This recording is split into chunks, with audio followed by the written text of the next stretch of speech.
Ну, умер человек. С таким же успехом он мог, наверное, по состоянию здоровья умереть и дома. Как человек, принявший этот закон, вину за собой не чувствуете?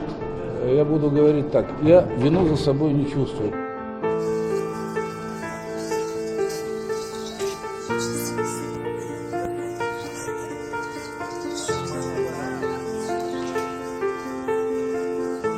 Мы даже не знаем, чем вы занимаетесь. Действительно, А вам какая разница, чем я занимаюсь? Нет, Я ничего преступного не делаю. К примеру.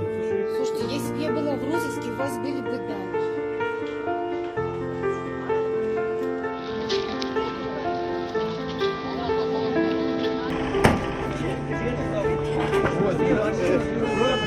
Girmesi şey alma ne?